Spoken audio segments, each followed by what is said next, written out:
Hello, my beautiful people from Untouchable Mama. Thank you for watching our YouTube channel. Please do not forget to subscribe and press the notification button. Thank you. One love. Bye bye. Una see and say Iyore program now I do yesterday. I not measure anybody name. I did not measure anybody's name.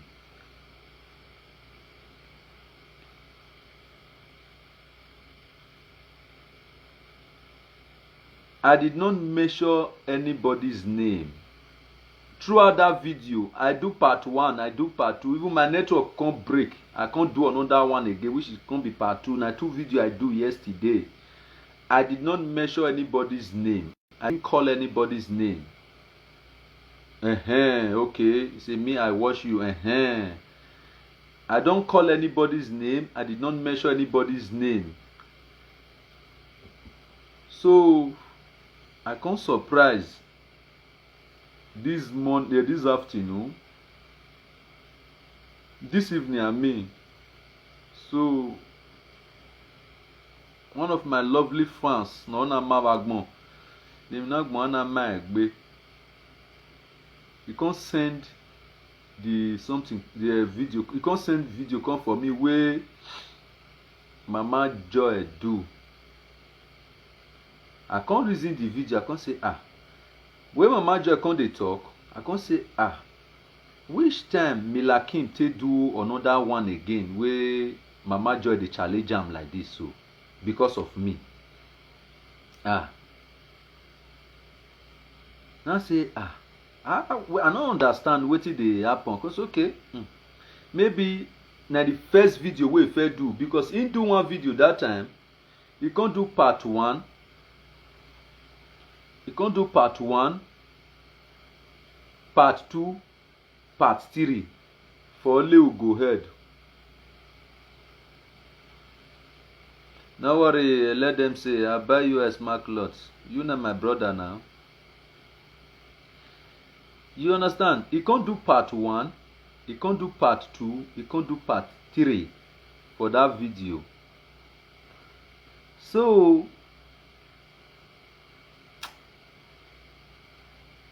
I can't say maybe na that one na Mama Joy see, na make Mama Joy. No, just as a just am, so okay, me just say follow up with this woman. Not knowing that this morning the woman do video. Ebo fo wunu Ebo ofo wunu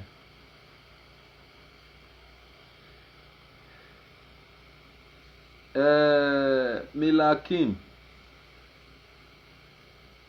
E get wetin that woman dey find from me, wey she not get, which she want me she get. But not be as you dey do am so now you take get am now. Ameno making a waran o wa ni he wish maybe ayamu. Thank you very much. Sonny Augustine, you know wish my doctor happy birthday. Yeah, iwa le ya, veni wajena.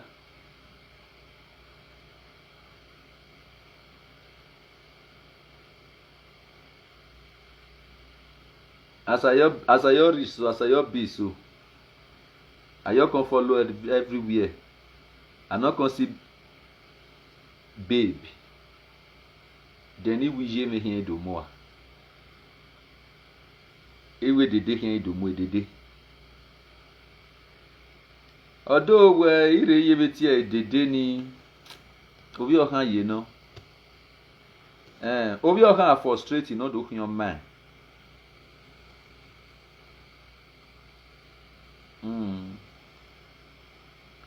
I not get much to say. I not get much to say than to come tell you people where or where video gume.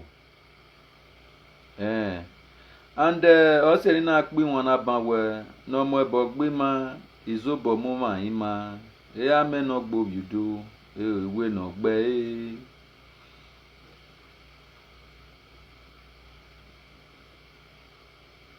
Mila Kim. We ni ka yevita umagbora useno gboba. Di iwe video ina kpom yore yese no mani yore uwe yore re odoto ona gbe foundation uke. Di iwe video na do kpom yo owari manu we wala do atie bonera me bi yeme. No. But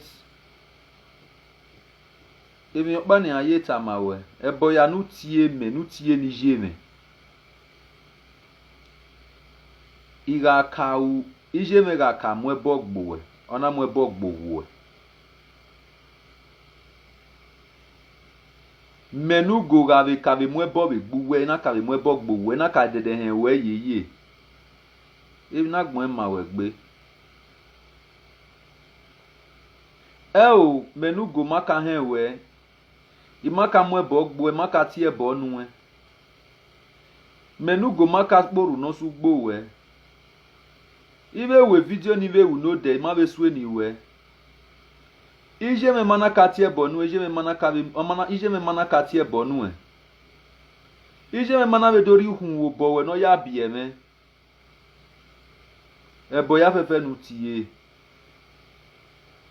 Egbo e ebo ni ya na mi hwani. But the fact is that we oni ma we e matter we yero moriyo. All these things nanu wa onu wa yi me una. Ima like ima need but since wa need very oni where only waya da afiamaro a message na ni gege window keeping when where if for example wuani ohohoa ozuo no we no say na was zuo no iji me o ga zuo be nu wezuo be social media na igbe ne yes iji me ona azuo be nu wezuo be social media na gbonwe mi na ti ebo nu we na ni na mo ebo gbo e komo we ya mo ebo gbo e ke ma ni we watch we ni ya mo ebo gbo e me hu yi me la wa ne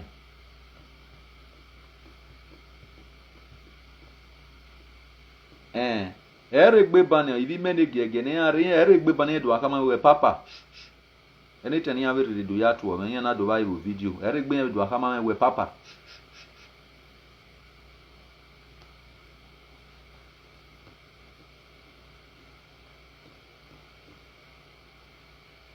we understand it, man. So, when we be hearing a low mentality or you know, you worry. I mean, when we are there, ma, osia scalaria. O man osia scalarino, desia scalari. O monegbe bana, no henegbe. No gele responsible. I can't see 1 year as well with social media video. No, we are going to at here, bonnet. Understand? If you are my mother, make buwene. And whenever you are me, we be ati be waste the family me. When they Ghana na river, ya ari azingo nena. E pant we me ado duri. Me lakin, we can waste the area. Me alu wene. If you are my mother, we will gele be me. Where's we social media we na ya ari azingo ne. I swear to Almighty God. Ima mi ya we dun papera no we gbe.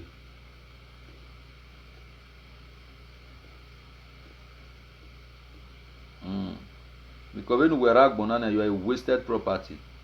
But okay na me what me yokpa na ya we o. Uzuosha ozuohin. Akpa we to wu ani erere gba na ewu hu e damo. Iji menu weti ebo gieni. Mami ezuo nu wezuo na iji meti damo. When no see ije me hia na eti damo. Because on him no biele. On even ya year. And wa bege other way nu we na kon, no na we de gbe be kon. U kon e bunu we kon. Ebo nu tie ni ya. Agebe nu ya kon e o. According to when I am away, or more packing can a woman. Iji men were more bogby, near or were at here bona. tie bomon or bom tie ebona tie bomona emono mebu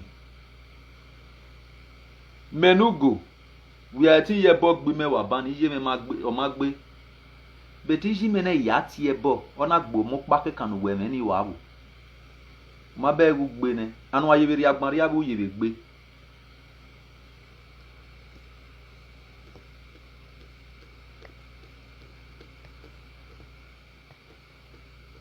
wa ri agban ri ave u ye be gbe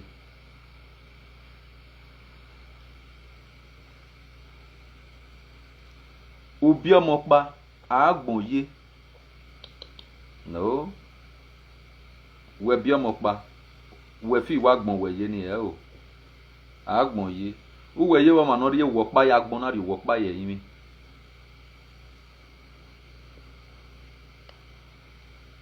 yes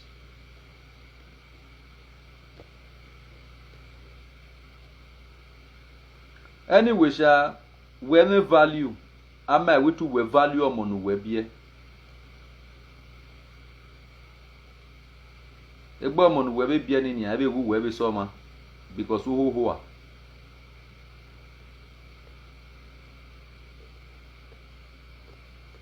you understand me ido advice we ti do tie bo no o advice ye korie no na no amenwa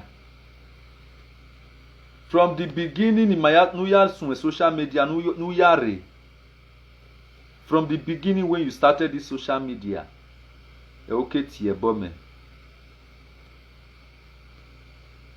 e o ya la dian social media o do viri me ga YouTube message to go via way nothing o ma me ba o imahen we ba o o ma me face to face a video we ri na o na me una tie boy ni here see on still till today any video ni meri out 2 years ago o ladian any video ni meri out till today 2 ye tie bo me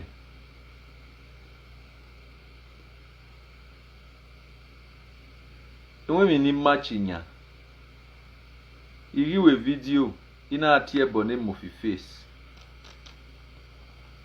ina arobi mo fi face we mo fi face we nu ya mu hotel manedo gboto mi no gba that was the video I did which I keep that video and the video nu we very ni even keep e John ko gbe uwu ladian uweti medova mo uweti imedova mo fi face uwe the right ni me here na atie bo ne mo fi face. That was how you started with me. But explanation gini him imuno ni ma de moment. Imuna no moment e bonu tie me. E do return be nu now. But if at ye be do return en weni. Oni mari ma we emewe. E yire ho eme.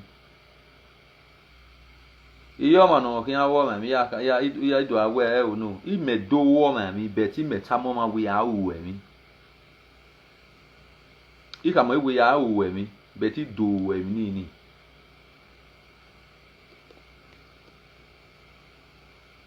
wo water loss e wo gun ase me ma etie bo nu we debe no taye no ma be de ba we la dian social media do atie bo ni me ero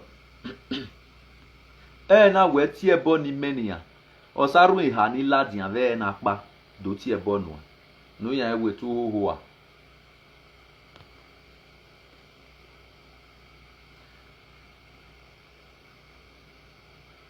understand a social media nana mami glory no ro ne marigoge ne ario efone arigoge fone wewe ario ene arigoge fone wekela social media ekwe mwe bo awa atalo since we weni mede egbesun ayu wa hun igo niyan ya ayu wa hun igo egbe na edimofi do bere ni edimofi gun be social media what maybe social media. Inia hore ya na silula dia uru na dia ona do ama mekegbe ege no do ya anwe bi no meni etemo e mena wari palo me na ari go noro since wa weni na we video the problem iro isaga girini ya we saga we meti ya de pesi meti da pesi meti bi ya to wam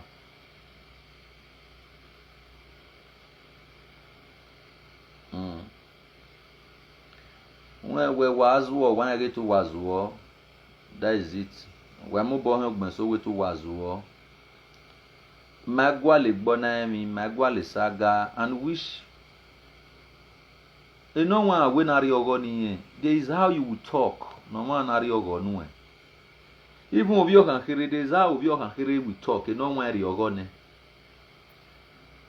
But the way you do things, when we are na uri ukbegbera me uri nyaye me uri ukbegbera me anu mahe me de imahe we imakboru no sugbo we imade sekemye imakahe we you are the first person that start doing video with me for me and me Walker was the first person who we got we message to go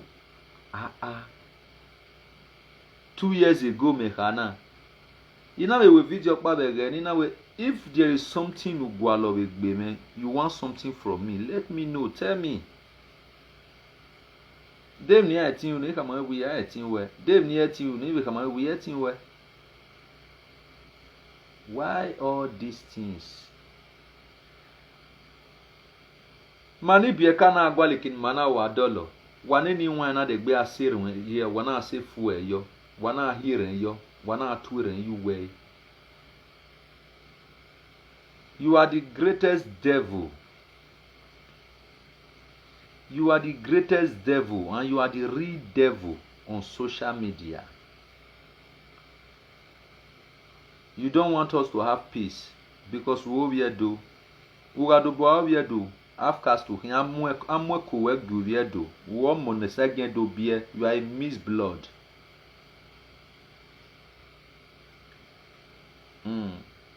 Akpa obi do gelehin wa ma gin obi bi do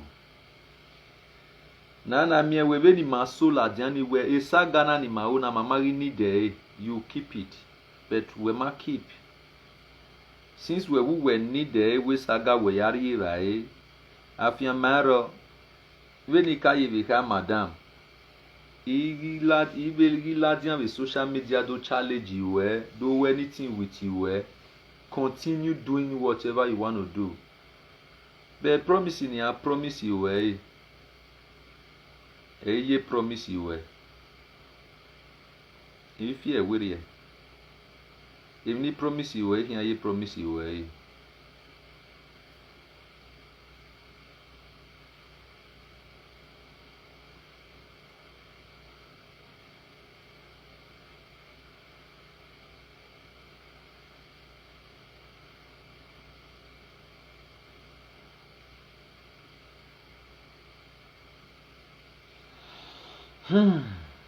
Sonny, I hear you, Jare. No.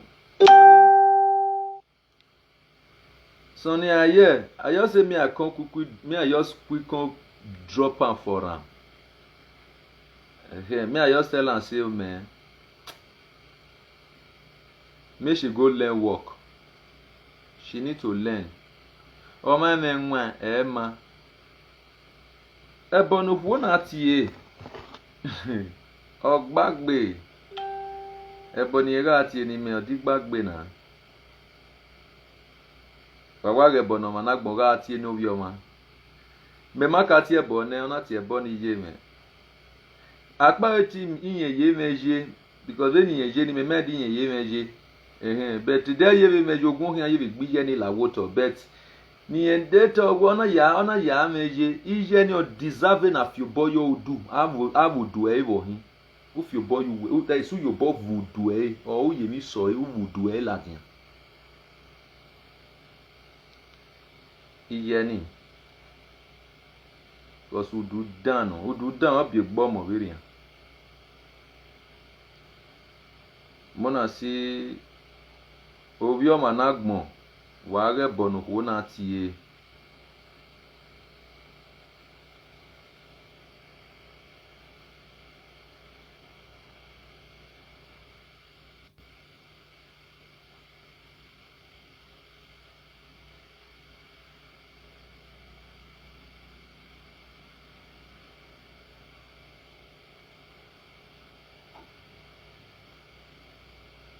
Okay. Yeye na hina. Ugo and Yore Amoze Noriabo. Okay. Invite friend. Okay.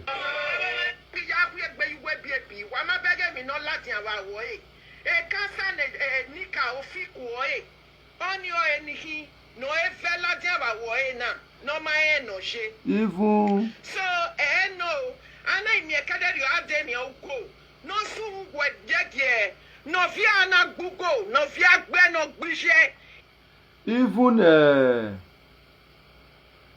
even one fake account Naomi abi Noam Oliver even they follow me dey here just now even they follow me for here just now e dey here just now this person dey here just now dey watch me just now even the guy even whether na guy whether na girl whether na woman whatever wey be name I don't fucking care he even dey the platform sef dey even curse me sef he say Ugo na confirmation true Ugo dish Caro White house boy he dey and he dey here just now dey watch me yeah anyway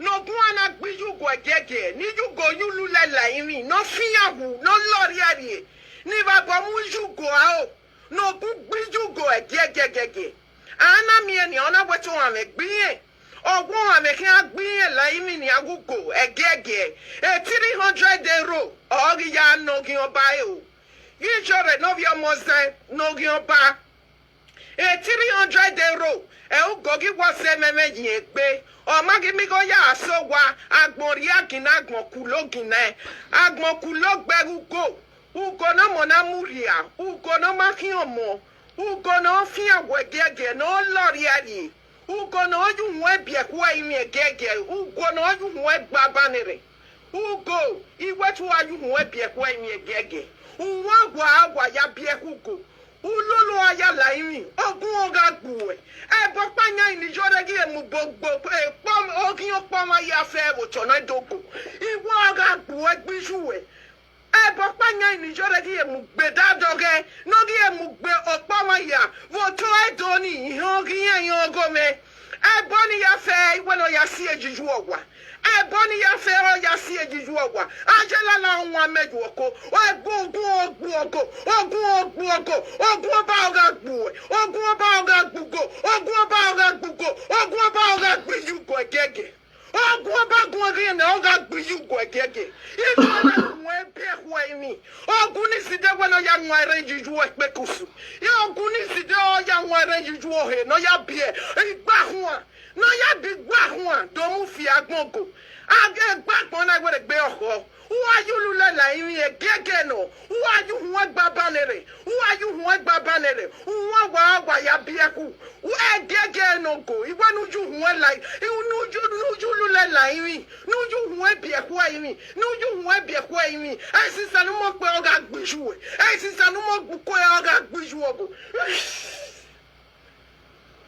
fela ya mie ihama wogo ina wanu lele jore no vio mose no lele ariotegbo no ya wu mo bo lele mo do no ya wu mo bo lele jore no da ya me we queen ni bigbo e do pa na we queen ame we queen ni be wonya miri when jore ri e wa lele gbe wu danu go no na gbe onya o no go na gbu enu sun we gege be de nevoro wa no go ba go na gbuwe o go so go for no gbuwe o mi la ni pe to yo no gbuwe esisa no mo ken mo pe no gbuwe esisa no mo pe no gbuwe isa go na bo we no nwa range juo he You head down and it's where ya be or we no keke. When I ya big back one, another ya big back one, way. Mufiago, Kadene Nakpano, Ogunebere, Yangware, Iju go hell, Yangware, you go he, who another ya big back one. No ya be a mono mama, or mono war, ole blishi, or that boy.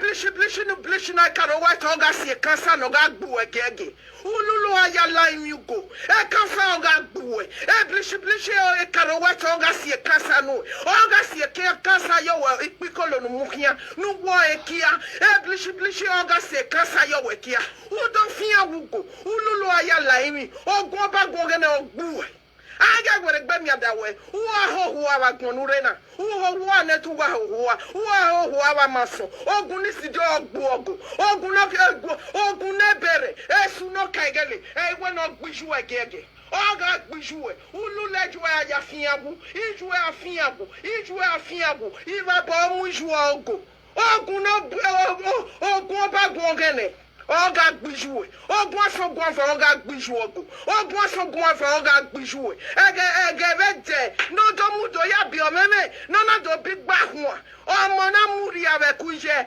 omo na makin omo nuko omo na muri ya unwe oye pi oye wo benage citron na mi egenede unwe citron makin omo okwa na gbu e no fi agbu e kun tore ululu ayala imigo ofi oga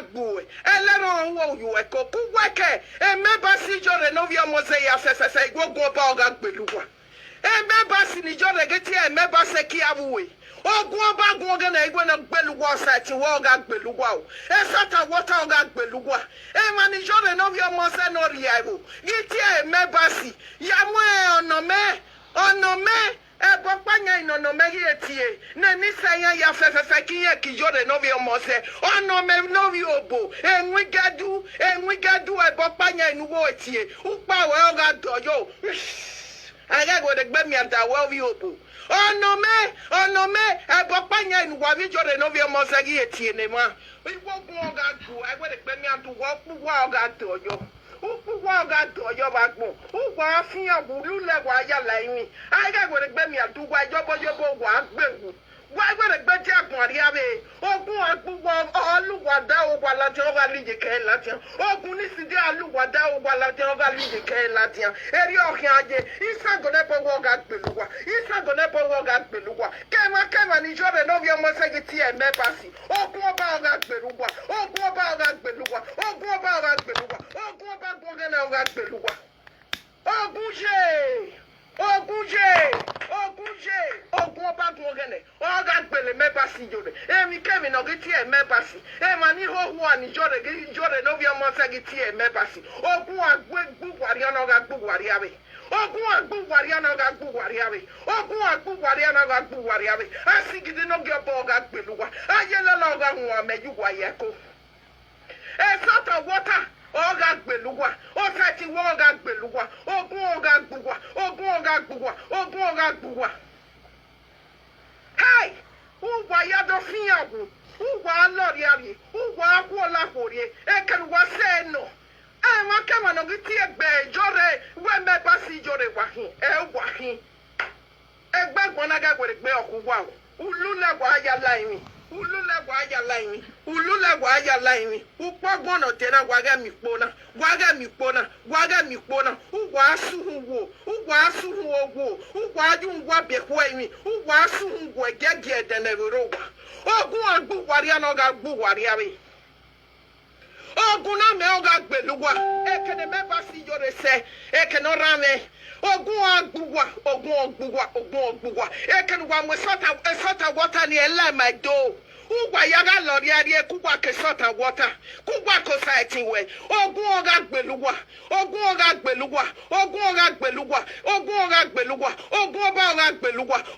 oga gbeluwa kema no ni jore geti emebasi ki abuwe emebasi nwana do atale eme ki abuwe public igwo ogun oga gbuwa Sure. Ogun ogagbuwa. Ogun ogagbuwa. Ogun ogagbuwa. Ogun niside ogun nebere. Ogun nebere. Ogun nebere. Ogun nebere. Ogun nebere. Esu no kaigele ogagbuwa. Ogun asiye yuwa. Oluwa da owa laude. La wa ogali yeke ladia.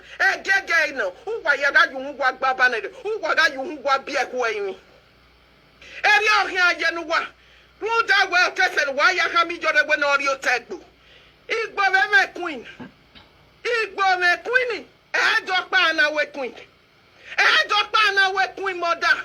Igbo wawe mogiyan. Wa kami jore no gbekpo no audio tegbu.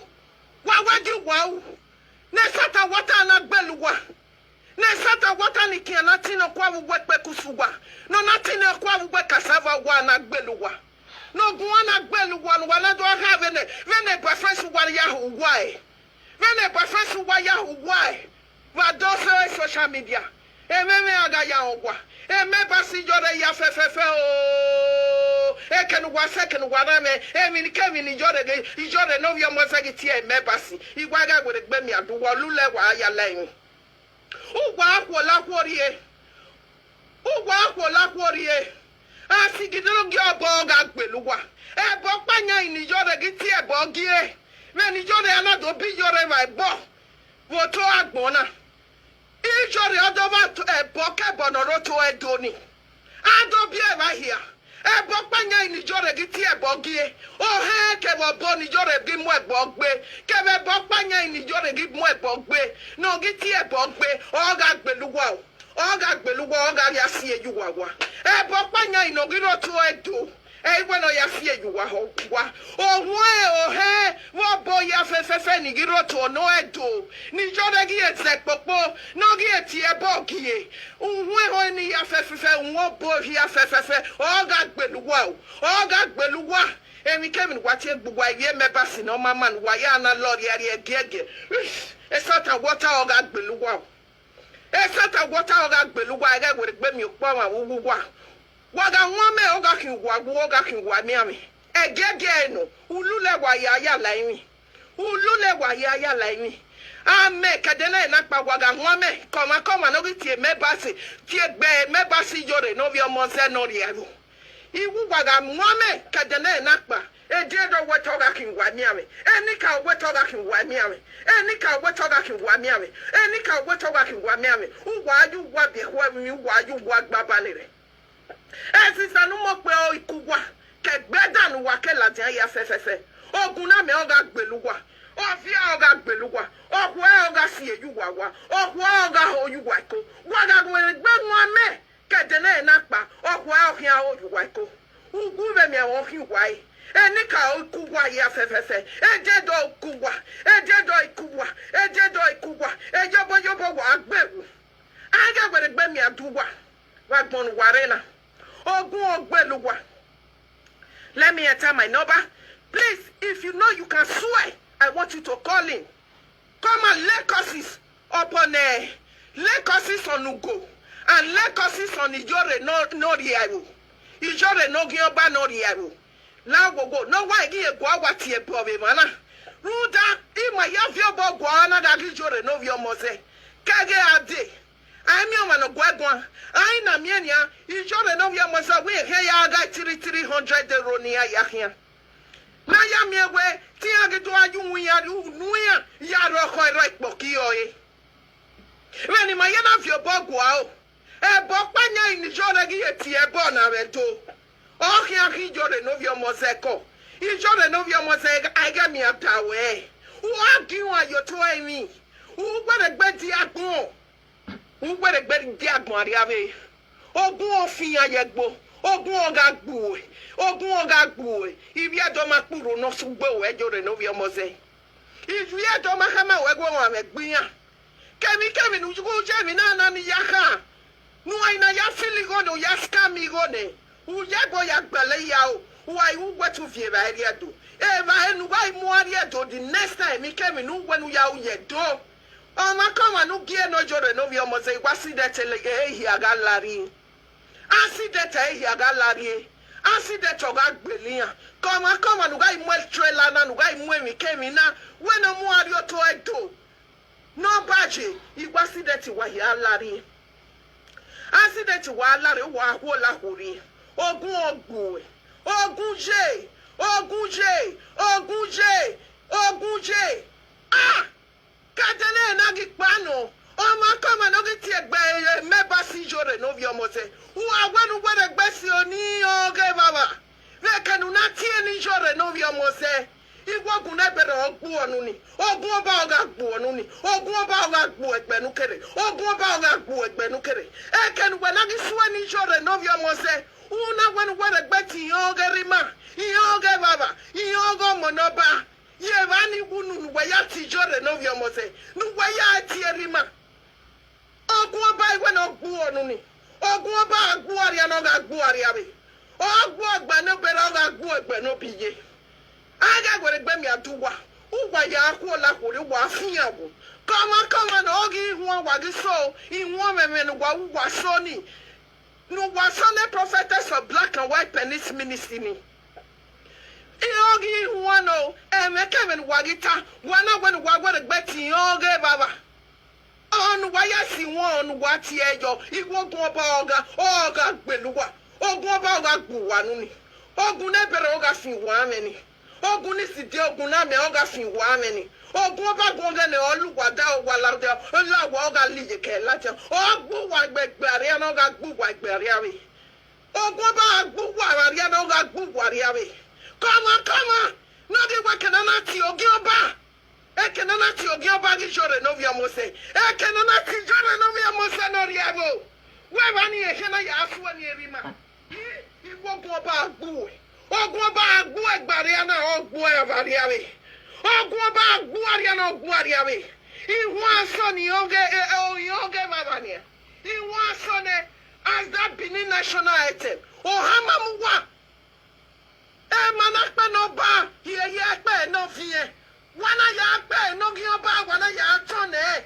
ya suwe no gi oba iwe tu wa ya lori eni ulule wa ya bi ehwo imi la o ulule wa ya la imi egbagbon na gbere pe okugba wa mi ogun oba na ogbu wa gbegbu wa wariana eyi gba egwe nenu wa gari agbon se no ogun oba ni o kan agbu wa hian ogun oba ni o kan agbu wa hian ogun oba ni o kan agbu wa hian igba egwe ni nenu wa ri agbon se igba igbogba nu wa gari agbon se ogun oba agbu wa ri na ga agbu wa ri abi ogun oba agbu wa ri na ga agbu wa ri abi asigidi no gbo ogbu wa ipepe na sigodo imi ogbu wa ije na ma no potu se ogbu wa gbegbe dan wa ke latia o wa ga ki ori ogbelese re gbekegbe nu wa ke ladatia gbekegbe nu wa gi ke na latia ma ke ma ni gi ti egbe salt and water ge me basi iwu wa ga ri agbon ri abe ogun ba agbu wa ri na ogbu wa ri abe ogun ni side esu no kagele oga gbuwa asigidi no gyobo ipepe na zigodo imi oga ti wa mu ege ije na mo ulule wa ya la imi ije na ma oga ti wa mu ije na ma wonu wa digin ogun yen digin ku wa ke gbe nu wa ke ladian ogun agbu wari na ogbu wari awe ijore no bi mo se di agbon ri awe wa lo ri Oriabo, ogun oga gboriabo, ijore no vi omo se, woga ogun oga gbo. Go dey discuss then ogun na gbera gbiju, ogun wa gbiju e sata water gbiju e mo no frustrate wo afian wo, ye da ba we yakọ. E ko with on no ba ogun igbo e gbijore no vi omo se, wa lori ari, wa gbe o, you know ya see live here go here again. Obi opo wa be tun ana.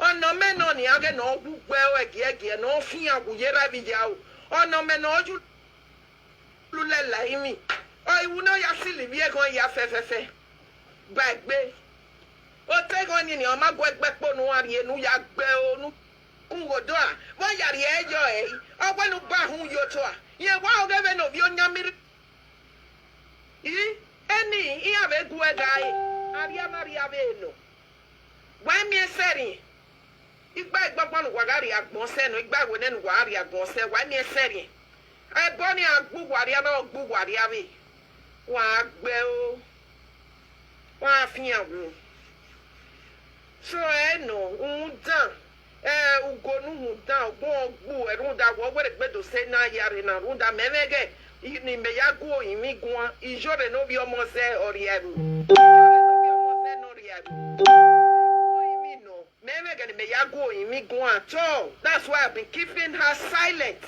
I don't even know if she's still on social media. Then when I were gbedo si ono na rena. Hello. Hello, come on. Iyo go. Go iyo we iyo go erin ya ye. I see. Go. Any me attire na away. For me, most time, especially during me, will maybe wear eat or whatever. But you know, ya kwa so and a pride of a giving no drive a no. Also, so ya didn't know. Ime wa hete udame omena wiwe my sister I wa hete jore no bi omoze I hete ni ye wa gune no I wa like din no you le like me ni e ga bege e megije I hete my hete aru opa de when ya hete I wish unda e ma gun opa ko unu ladian okay, imagine Oba. To where I was saying I would comedy for me, a comedy because it was serious before. Now I'm here with my daughter, the white my colleague. One way, me like a win. I want to know to ask. Every now and me about mommy ever me there. And if you were really Udame omena wiwe my sister I wa hete jore no bi omoze I hete mweje ekete no jeni nenya asi one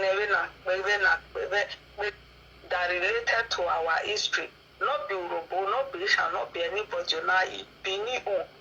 When you are doing anything to even help people fine, but when I'm when Mudiane, when mammy no sunu, mammy, enjoy no be almost no me nania. Egani I like the brown wagging a wound. Egani I like the brown we are begging. Bona Yanawa Mubena, we are moving or ya lo me. Make me a ya fefe Benia Kelatia.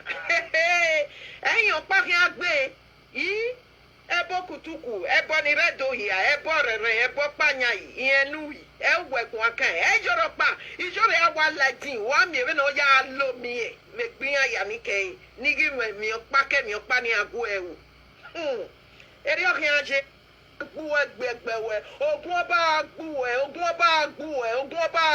gbera gbijuwe ogun ọba gbera gbijuwe wa fiyan wa lori are wa devai wa gbe isango nepo wa gbu egege asigidi no gbo gbu ayelala ohun ameju eko ebo panya yo gbu eyin mi du ogbu wa fiyan eyin mi du ogbu fato gini gedu mo ogbu wa lori are wa yun we gba banere salt and water ogbu papa mwoge ano tifu awe ki awe ni ogbu ki awe mo mi o ene anu ana sungu adenebero wa kugwa ki jore no bi omo se wa lori ari wa gbe wa devai wa sungu egege ogun oba agbelu wa fiyan wa degu wa gbe onye o idiot wa gbe o ba gbon abokin oba wa fiyan wa tebo nu wa kere mu bege Iropa ibi edo whatever nu wakere wakaiwo nu wakere wa gbe oku wa ni kori omo ni re o tori omo ni o ranu mi wa egege o to ne do ranu mi wa o tori omo nu wakere ni o tori omo nu wakere o ga gbu wa gege o ranu o mi wa iku wa ke gbeda nu wakela dian abogun oba wa afiyan wa gbe oyan o ando hagi aje no biye yakọ ogun ogu bijore no bi omo se no gyan pa wo afiyan wo agbe o hello if you know that you really love Ijore no bi omo se because I'm not telling you she's sick Ijore no bi omo se she's sick she's insane we love her we are you with me Where are you pushing me? But we are bowed. You should know your mother is nowhere. You should know your mother is insane. What are you trying to argue? Oh, you think I don't know what I'm saying?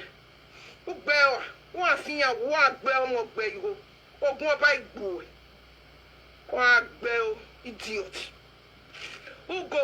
Ugo na igba ogun ba oga gbo e obenika ogun ba gbo e tornado oranu mi we o to ewe bonu we je ni keke nu riri aje no igbagbon we gbe oho ejobojobo agbewu age we gbe mi adawo go wo afian wo ogun ba gbo ogun ba gun we no oga gbo ogo benu na do jogun re ya ta lo ve tene na nia una do gbe nu dogun we do asili ni e ogun ba gun we no oga gbo ogo age we gbe mi adawo ejobojobo ogo agbewu wa ho wa be nu wo ana wa ho wa ba maso wa ba maso ogwo okunu gbo etore wa afian wo yobo wa gbewu ejeje no ulele e wa ya laimi o wa ya laimi ogun ba gun he no ogbu ogu accident o ga gbu accident o ga gbu ugeri agmari ave ayelala nwa meju we ko gege ovia nwa meju obo onwo yiwo we ovia agbu e ko ntorogo wa mio ovia ohia va wo hu yieva ohia va wo hu yieva oya ye merere wo ya zese nesu ogun ogbu we age we gbe mi adawe wo ahohua ofatonu gedu mai we no va we o va wo dugo egege no wa gbe omo wa gbe igo wa ejoboyobo do gbe wa mi age we gbe mi adawe agwe gbe mi adawe wa sun wo egege wa sun wo de na ro wa ogi oba to wa ya sunwu eri obeje no makoma no ga iwe ihe oge baba eye kan we gbe ya aswe ni ebeke no naswe ni jore no bi omoze no riabu iwe tu wa ya ga sunwu e makema na no gi ya aswe ni rame no gi ya aswe ni baba ihe oge omo no ba nedu beke no naswe ni jore no bi omoze no riabu iwe tu wa ya ga ju nwa bi e ko emi egege ogun oba oga gbeluwa ogun re no ga gbeluwa iye nu e oga gbuwa eyin mi du oga ti wa mu ediedo enika o ikugwa ogun oba oga gbuwa nuni nu wa ya so ni e baba ihe oga ihe ogo mi weke nu wa na gi ya tu ogi jore no bi omo se o makoma no gi du egbe kini ogun oba gbu onu ni aria na oga gbu aria bi oga gbu egbe nu kere oga gbu egbe no bera oga gbu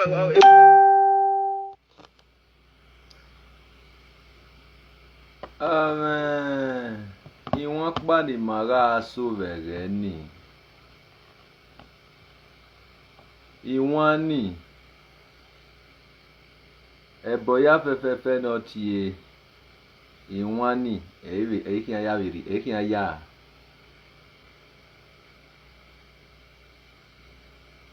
no where the worry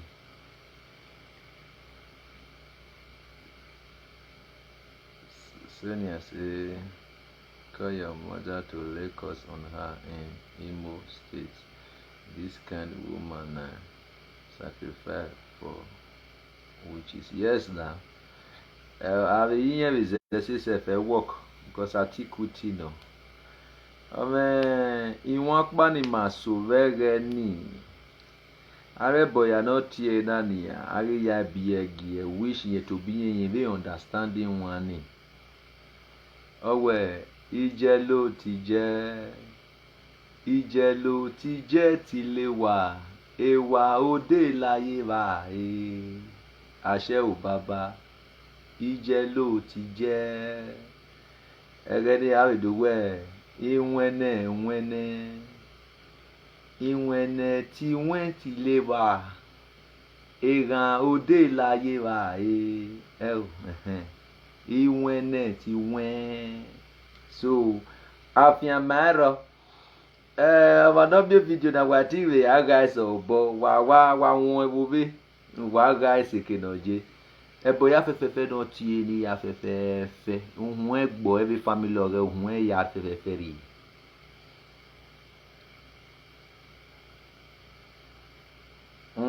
ebo ya fefe no wa tie ni ohun ya fefefe ohun ya fefefe ri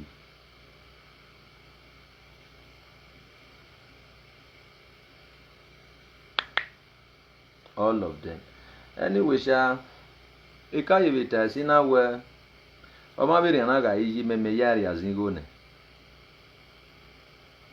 somebody like this can be my mom okay dame we yan wi ije dan ga bi omo dan ri o be ye okay dame we obi e ma enegbe ozu obi e hin apa we to bi e ezuo e kin azin gbe ni jiyan azu obi rian no bi o kan kiri arobio so be no bi e ni zuo ni oga iji me no me ye beti gbela o wa ni no ikwe o so be no bi e ni zuo ni ona getting give a free opportunity Nigeria azuo be rian ruda izuo be zuo ogba hian and iwina ma ye be mume again I did video when you carry it na we igi megin ana betoni mamdi ma we mo ero morion oni mari ma we mo ero morion e mo yi ro morion 100 years no be forever we no wa gogi wa frustrate ye wona na we no wa are wona there is nothing she can do. There is nothing she will do or she can do. No, I think they gbe fi owe like we money. Oh. No. Better boy ani enti eniya. Iji mega kati ebo ni ni. O mena kati ebo ni ne. O ma gbe. Oh, every video. Ima kati ebo ni je me makati ebo ne. Pepe no tie uhun yari. I can imagine we no we momo we ijo mo we hin wa mo ebogbo mo wo ga nyanya ave veni we ya fefe ladien ya silu ladien ya wa nyanya wa nyati e depression egbo ede e bp ni guys egbo bp ni ya gbo we la water inwinere mana gweso a ebp ni talking agbo we ke ne bp ana agbo imai iye ro we yobo imai ro we fo iga ro we fo ne home and abroad ina ro we ne wa me bp ni odogbo you understand since a bp no woro we ni we ma onu we secure e bp ni ga agbo e madam won okay dame we ohuo euhin we ma ohuo igbado atalo na anyway I will still give you patience. I will still give you time where silence is the best answer given to a fool. Ewe euhin egbo ma we abime iyari azingo weni ka yeta anti ye repeat yeta o ma bu we abime iyari azingo we ma azingo egbe na ve bibi azigo ni awa ya enu yan na no emi na waste the family ma be ri oni upon yan ya dele ruda o yan si gagbon benu waye tun ni o yan si gagbon. Number 2,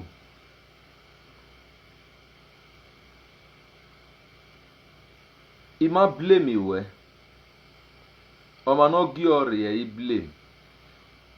We can ladian we live video with 2 years ago. Menugo oya ladian.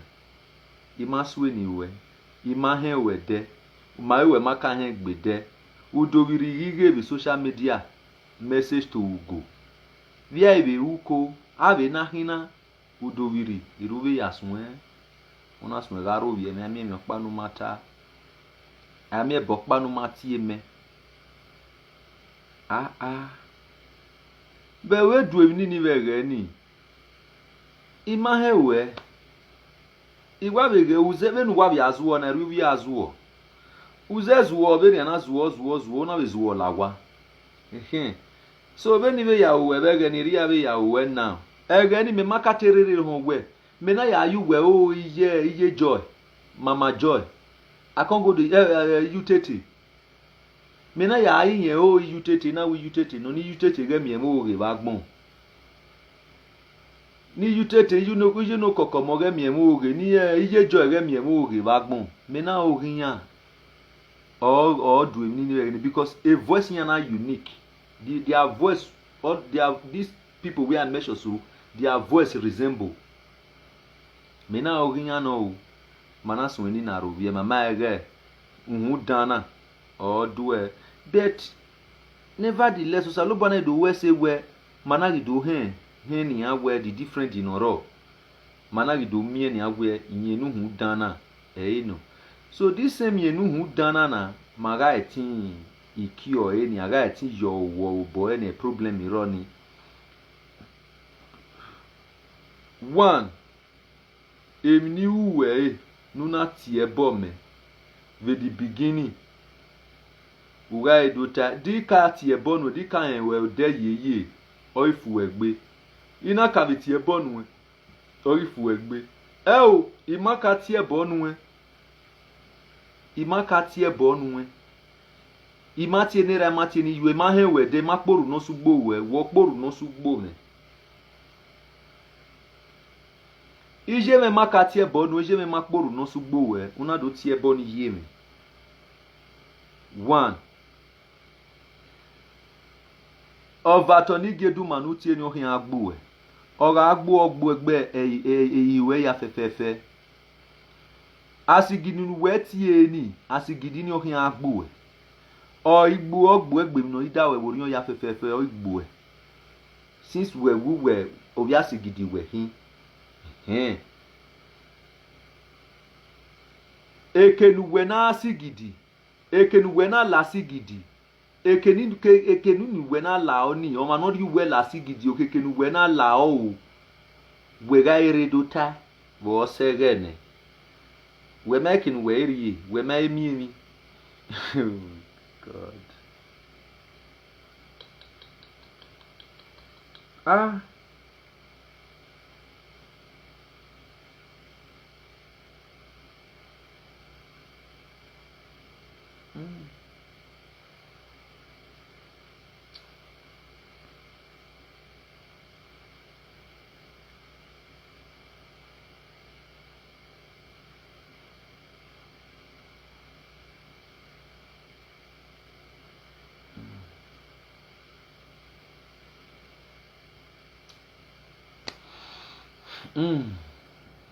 my people oma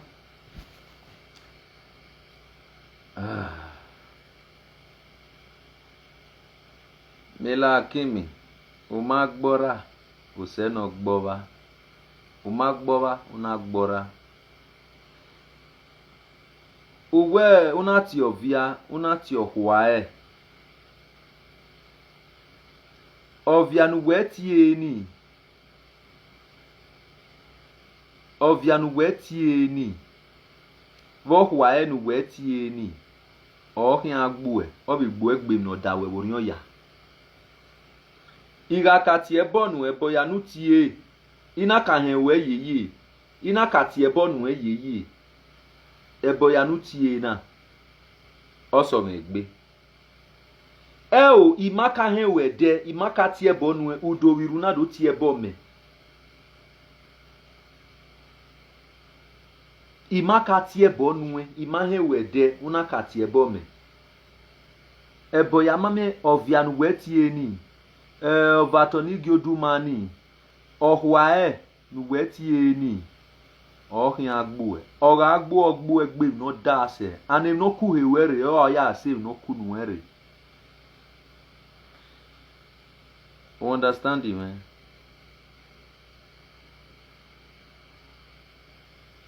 won ebi no ku nu were e ohin ya save no ku hewere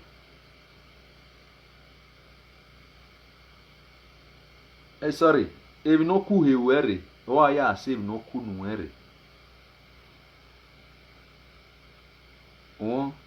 iji mega kakpuru no sugbuwe oga katie bonu eyeye oga kahen we yeye oi manuel o o maka kporu no sugbo we o maka hen we menu go maka hen we I maka kporu no sugbo we I ma we video no kan we de and imave ka ve sweni we de ebo ya fefefe nu tie ikini gbo ya fefefe egbo ya fefefe eya eva ne eva o na ran hu ebo no hin agbo o igbo gbo egbe no da se worian won imagine ula dia social media udu amwebo gbokpe ya wa amwebo gbokwo a program iwe ya fefefe right from 2 years ago do fiebe na guana 2 years ago do fiebe na guana all your program no one wey advice dey na so course a program iwe ya do fiebe na wa guana bebe ya hin umaiti ebo nu go uti ebo ne dada masses umaiti ebo ne dada masses uti ebo ne dimofi umaiti ebo ne dimofi uti ebo ne nokba umaiti ebo ne nokba uti ebo ne andrew andromorphoma umaiti ebo na andromorphoma uti ebo na bati umaiti ebo na bati uti ebo ne dionosage umaiti ebo ne dionosage wa ire umami wa riti ebo na usu ati ebo ne viewers wa ire umami viewers riti ebo na ugmeso wa we live video da gbo ati ebo gbe ebo no hin ore hin wo wa we ba no wa we ni to gbo no wa we ni gbo e ba gbon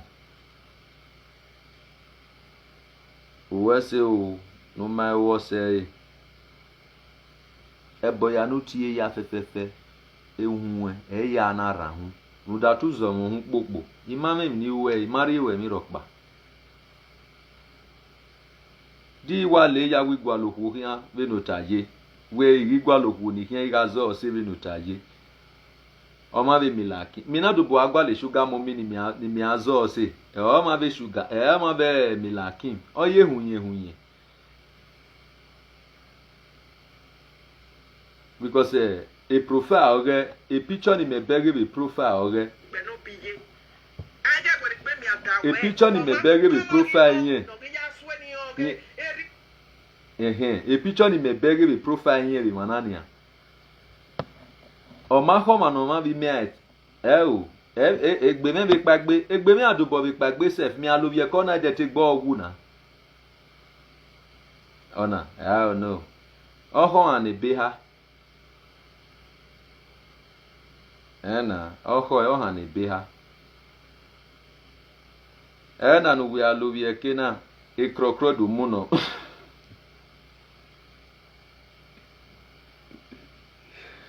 Pue.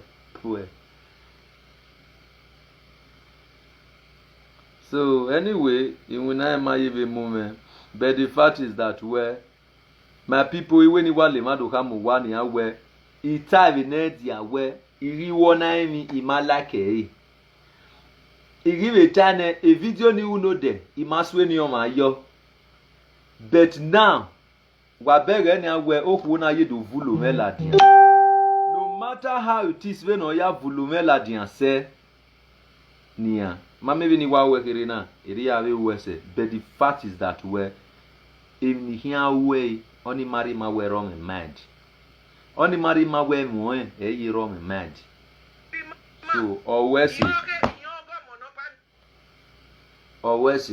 when you wa do any when you wa do again here be ri oni iga ka we ogi mane e we maka we yon suwon e no ku here o kan ya save no ku nu here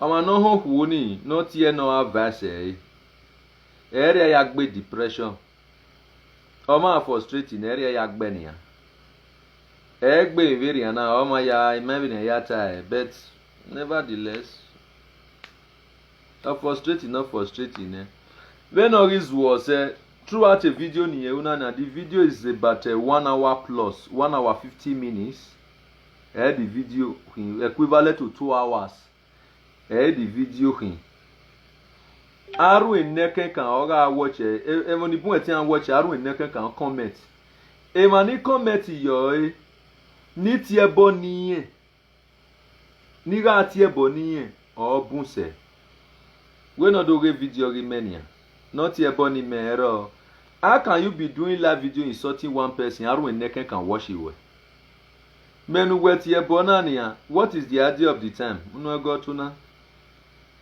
To 3. To 3. I still have about 70 something or 80 something here. No, you watch it man now. So my beg I win an amass I don't know no man.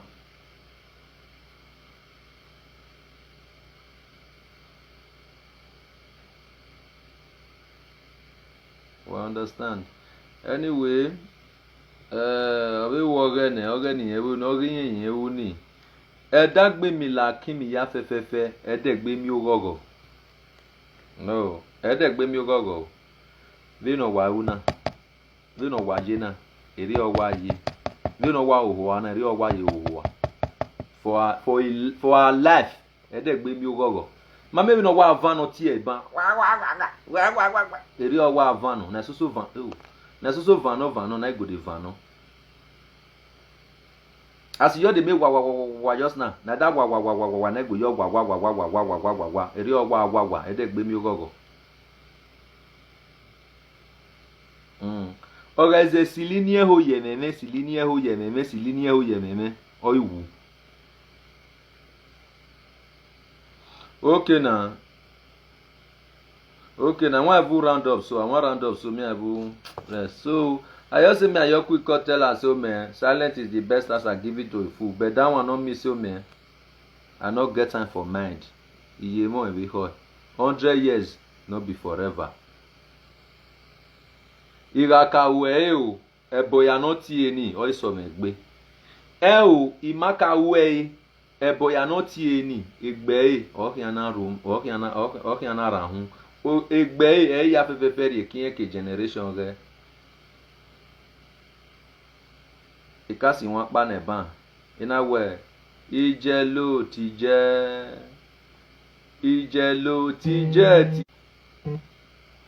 Isi won pa ma ban. Ina we ijelo ti je ti le wa ewa ode láyé ran àṣẹ o baba ijelo ti je iwene ti wen lo de va ewa ode láyé ran iwene Sister Call ati ebo ebo ya nu tie ni ogbu ogbe ya no ida se woriun emi ya fefefe nu we rin ero rin we ni o ra gbele ya yu eke one by one ebo ni ara gbo every day kin ya gbo every day velu ya ati ebo mebe na pa be wuwo wa ti me ba hu e o be wu do my wu yan wu we gbe we on a very good end do adele opopa anytime uri yare do ti ebo me opa buwe ba ni no idase ogbo e won wa ti ebo ogbo pa buwe family we wenu ya ti eri oya take eri o te okedo take we okedo so we gbe won continue but happiness me vini me wa gogo be na okin ti do yo were ya e wa do we gogo me gogo an wu de gbe mi gogo be dagbon wo ke yawu wa go wa continue ama we take ke ni na ma se ati ebo no ma na kon ma we gbe o na ma se ati ebo no ma bi akon ma we gbe. So my people, I call let to know who they find trouble now. Now who they find trouble now, I call let to know. Even if you go who they find trouble. And since that way I take talk that thing, now I hear me video ropa. And I be the first person who do this video now. Una hear my name now. See, una hear my name. Ole blishi no ya blishi kia. Ugo ne ole blishi o mona muria. Uwa honia. Mono degi ye ke vedag mo ya fefe. Una yera. Ana mienia, ona yena miegwe So wabere enia na ife call my name, na ife insult me. And na me talk and say I don't want all these things again. So where anybody will insult me, I'll collect something for a body So na him fair insult me now. Anybody wey insult me, I go still dey come out like this, come dey show una say see another second person wey do me. 100 years no be forever. If I no see you, I go see your pikin. If I no see your pikin, I go see your papa. If I no see your papa, I go see your mama. If I no see your mama, I go see any of your relatives wey I will send message wait for you. Wa agbe o agbon iwa bo lawe gbe. You know person wey you dey follow dey di. Who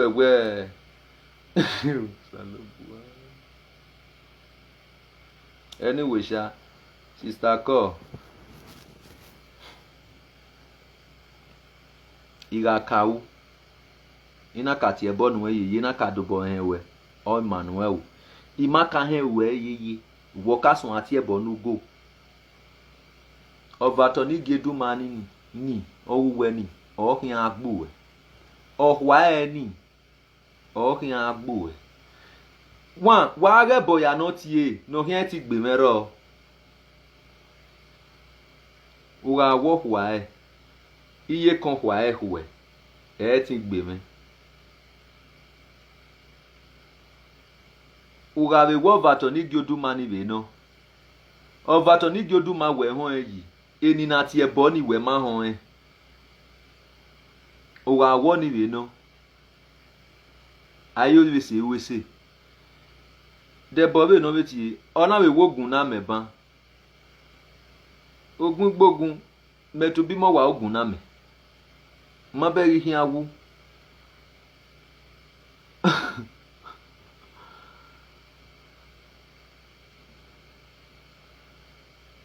Emi obe no beta o de bobe no beti e bobu no tie.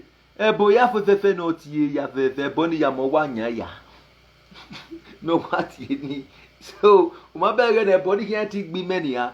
Yen ni ano ye hon ati egbebo veri oni. Wa bere yen body here agbe ni ya. E boni ya fefefe ni ya. Oya, imi a ibie ya ginye na ya. Wa ya si yo wa. We na wa gwana na ebo ya no what ye ya ro wa dia.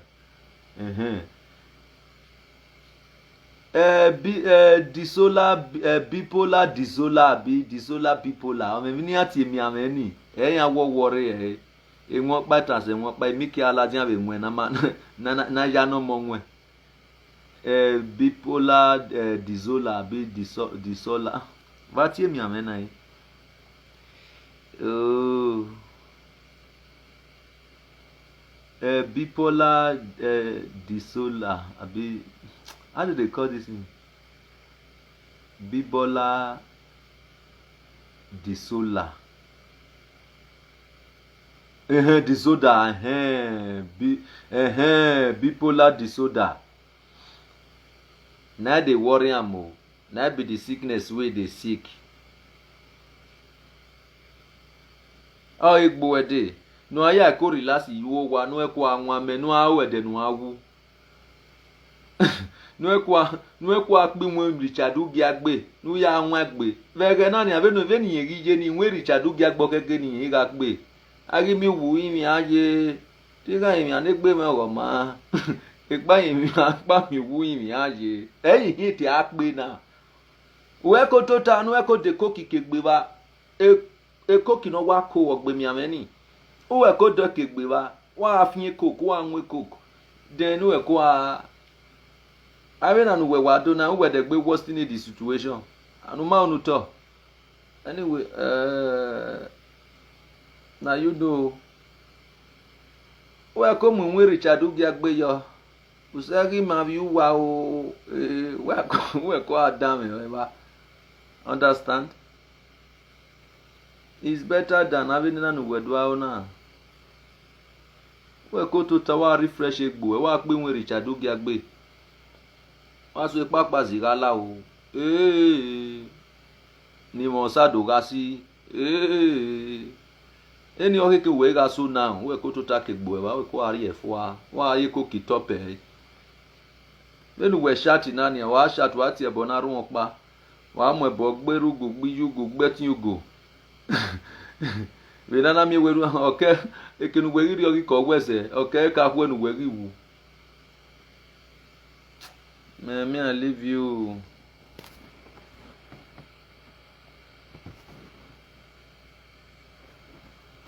my dear.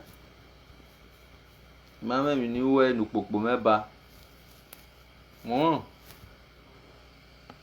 A video na ya keep e. Una we part 1, part 2, part 3. Ya keep ya hin.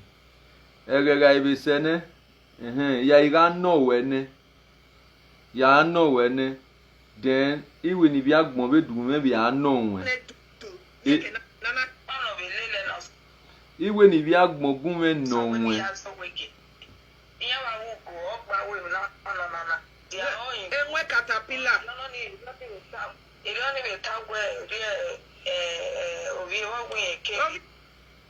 So iye kodu a play me okpokpa ya e play ene e bodu anu we ugo cat ye bonu a e ba ni ma kesun 1 and number 2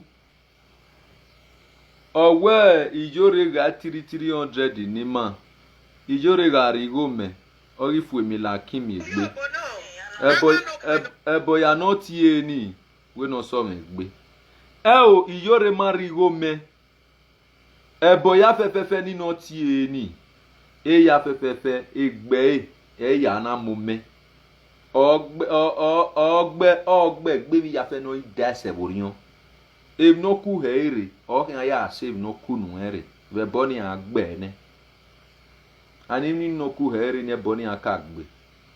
That is it. I love you guys.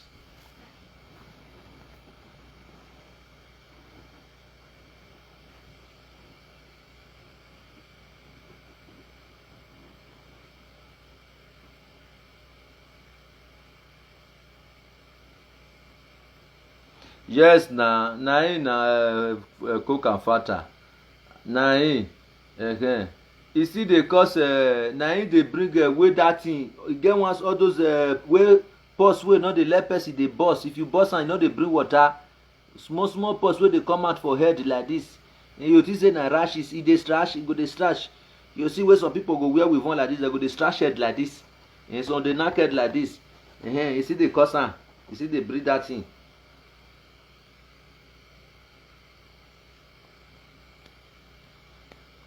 So Emila Kim, mama knew where, but the message in way to drop in when we can't eat about many years where. So back to sender. Ewe to repeat every nowhere carry go. Do we gila dia do we una gala do na gata lo degbe. Megi megu we ihwo eguene. Wow. I love you guys. You know why I have ya settle down me o me be na. If na gbon ma wa gbe o. Wa ya to ba gbon wa ma ba gbon.